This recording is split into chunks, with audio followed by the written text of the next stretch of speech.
Vamos então ao debate. Equipe completa por aqui. Muito bem-vindos. Cardoso, queria começar por você. O julgamento de Bolsonaro é vingança política ou justiça?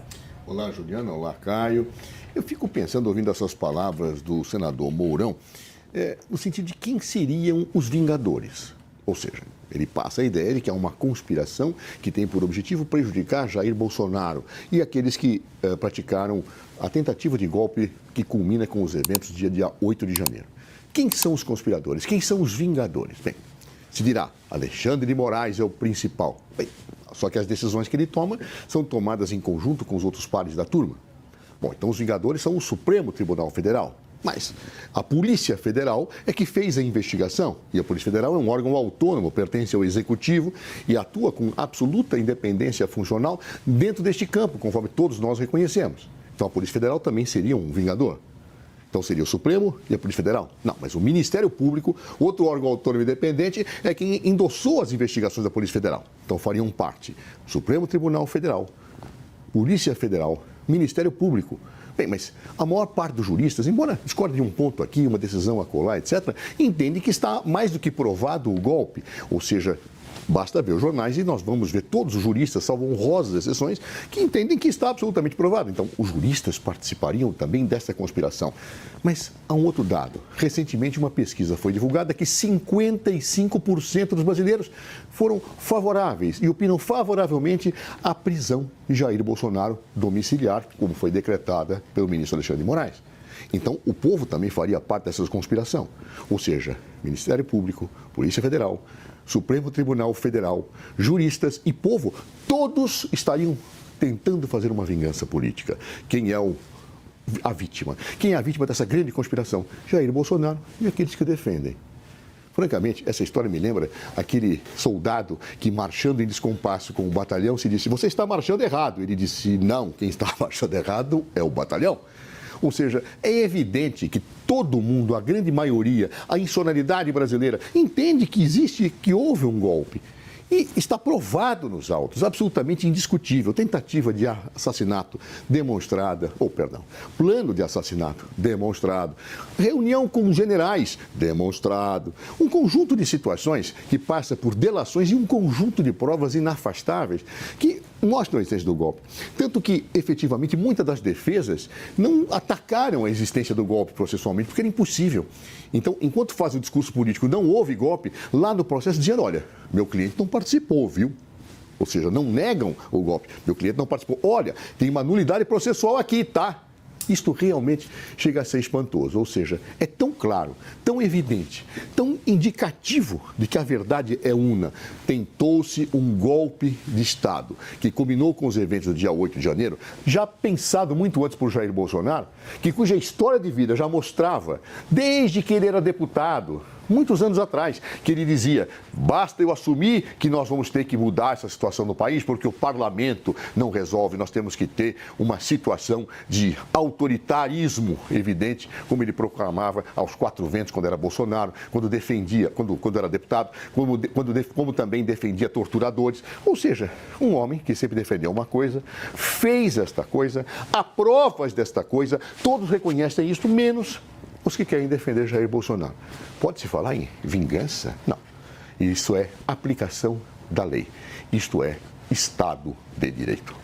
Coppola, bem-vindo de volta. Boa noite. Julgamento de Bolsonaro é vingança política, como diz Hamilton Mourão, ou justiça?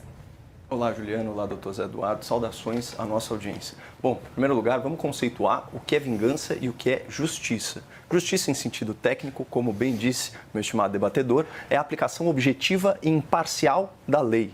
Já a vingança, ela é pessoal, ela é emocional. É um castigo ao outro motivado por sentimento de ódio, dor, humilhação. Em outras palavras, vingança é a justiça feita pelas próprias mãos em desacordo com a lei e, portanto, a vingança é uma injustiça. Feita essa distinção, retomemos aqui a questão em debate. O julgamento do ex-presidente Jair Bolsonaro e dos seus apoiadores é um exemplo de justiça ou uma manifestação de vingança? Eu entrego o veredito à nossa estimada audiência. É justo que o gabinete de um ministro do STF tenha conspirado para manter pessoas presas com base em opiniões políticas nas suas redes sociais? É justo que um juiz primeiro escolha quem deva ser investigado para depois procurar por algum crime? E é justo que, na ausência desse crime, esse juiz instrua os seus paus mandados a usarem a sua criatividade? A propósito, é justo que um homem seja julgado pela suposta vítima dos seus crimes? E é justo que um homem sem cargo público seja julgado por um tribunal antes reservado apenas a autoridades? Caro espectador, é justo que um homem público seja julgado por antigos aliados do seu maior opositor? É justo ser julgado por um juiz que já te processou, um juiz que já te difamou e outro juiz que já declarou ter como objetivo a sua derrota? É justo que um homem seja julgado por apenas um tribunal, sem direito a apelar a outros órgãos da justiça? Aspas aqui para o senhor Alexandre de Moraes, segundo o jornal O Globo. O ministro disse que seus colegas do Supremo já revisaram mais de 700 decisões judiciais suas após os recursos das defesas. Você sabe quantas eu perdi? Questionou Moraes. Nenhuma. Vejam que interessante essa escolha de palavras do ministro Alexandre. Aparentemente, esse processo é uma questão de vitória ou derrota pessoal para ele. Outro ponto aqui que requer indagação. É justo que um homem seja impedido de falar e de ser ouvido antes mesmo de ser julgado? Parece justo que alguém que é tão atacado publicamente não tenha o direito de se defender publicamente? Aliás, é justo que apenas jornalistas, influenciadores, políticos da direita sejam excluídos das redes sociais e perseguidos judicialmente pelas suas opiniões? Aspas aqui por editorial da Folha de São Paulo. Censura promovida por Alexandre de Moraes tem que acabar. Puna-se o que houver de crime no que for dito, mas sem recorrer ao instrumento inconstitucional e autoritário da censura prévia. Fecha aspas. Vamos voltar aqui aos questionamentos. É justo que um homem idoso seja intimado num quarto de UTI horas depois de uma cirurgia de risco nas suas vísceras? É justo que partidários desse homem recebam penas maiores que homicidas e estupradores só por terem participado de uma baderna em prédios públicos?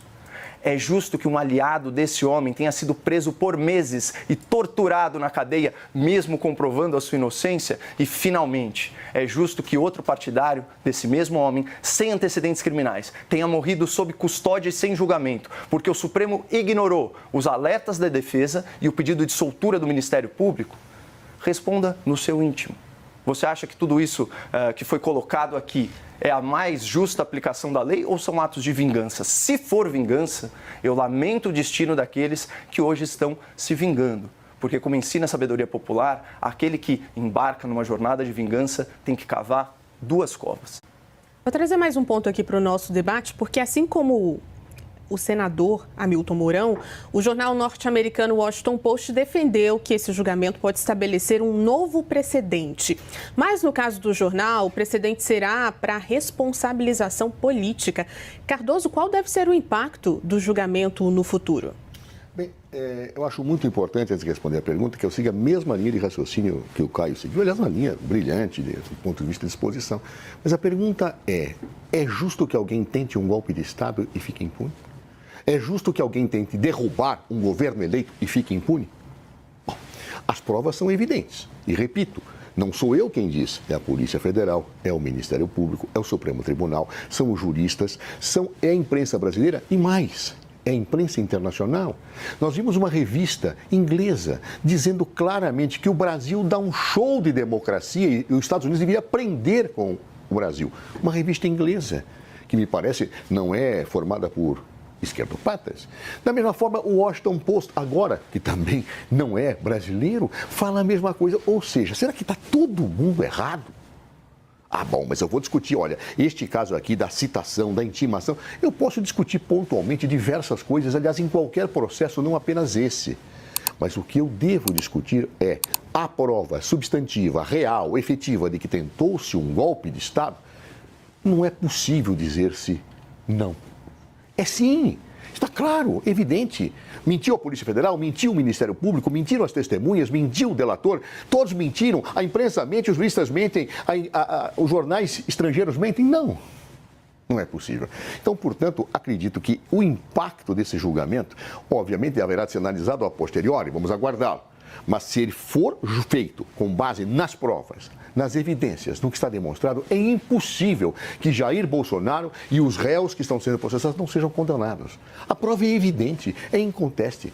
O fato de eu discordar, olha, eu discordo que certo dia, de manhã cedo, Alexandre de Moraes tomou uma decisão. Veja, por favor, no direito a gente sempre discorda de muitas coisas, os advogados em geral são frequentemente chamados a discordar de situações, mas o sério da questão aqui, do ponto de vista jurídico e político houve tentativa de golpe de Estado? Houve tentativa de se derrubar um governo legitimamente eleito através do desacreditar da eleição? Sim! É todo um processo desenvolvido deliberadamente por Jair Bolsonaro, isso é inegável, e por aqueles que o seguiram. Não há como simplesmente tapar o sol com a peneira. Isso é de uma evidência total. Claro, esse julgamento, ele tem uma dimensão, sim, paradigmática. Paradigmática em relação ao futuro. Por quê?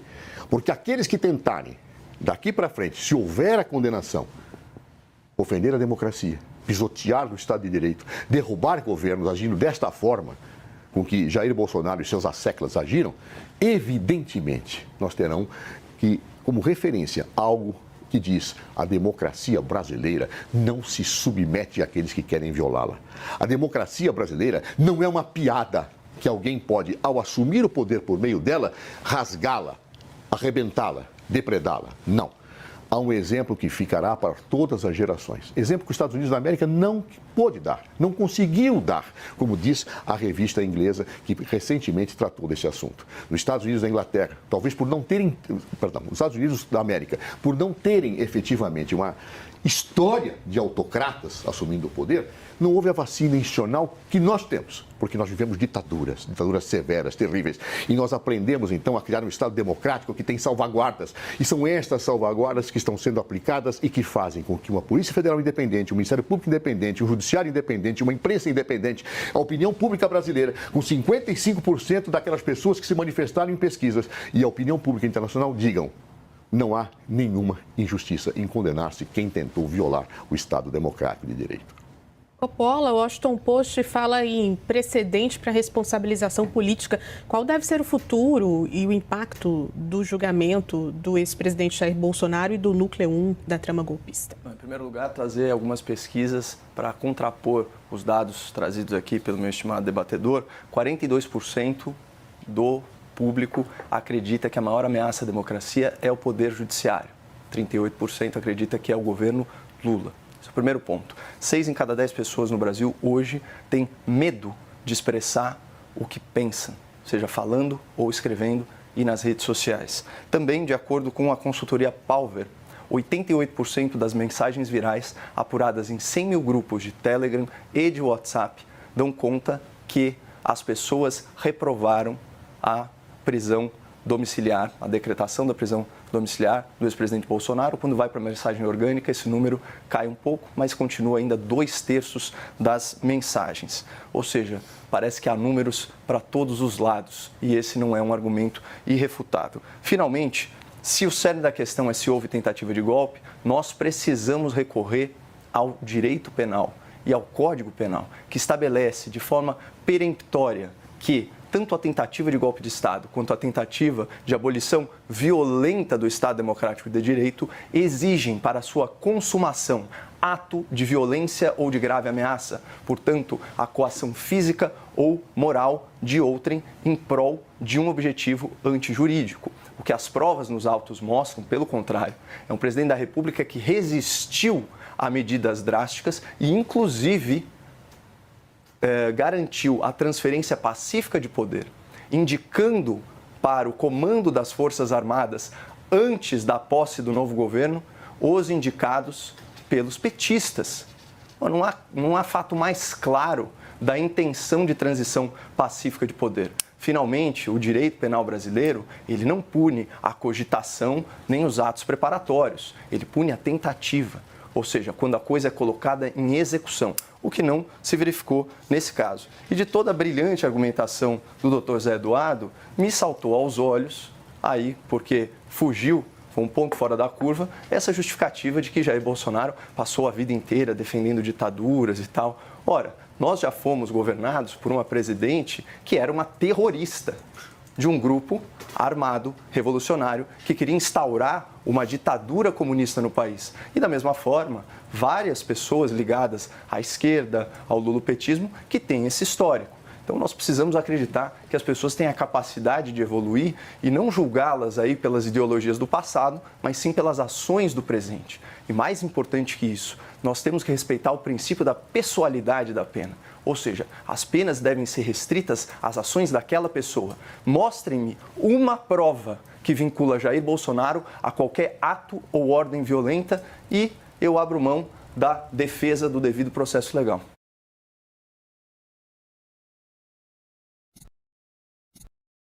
O sistema é muito maior do que eu pensava. Não é à toa que os traficantes, os policiais e os milicianos matam tanta gente nas favelas. Não é à toa que existem as favelas. Não é à toa que acontece tanto escândalo em Brasília e que entra governo, sai governo, a corrupção continua. Para mudar as coisas, vai demorar muito tempo. O sistema é foda. Ainda vai morrer muito inocente.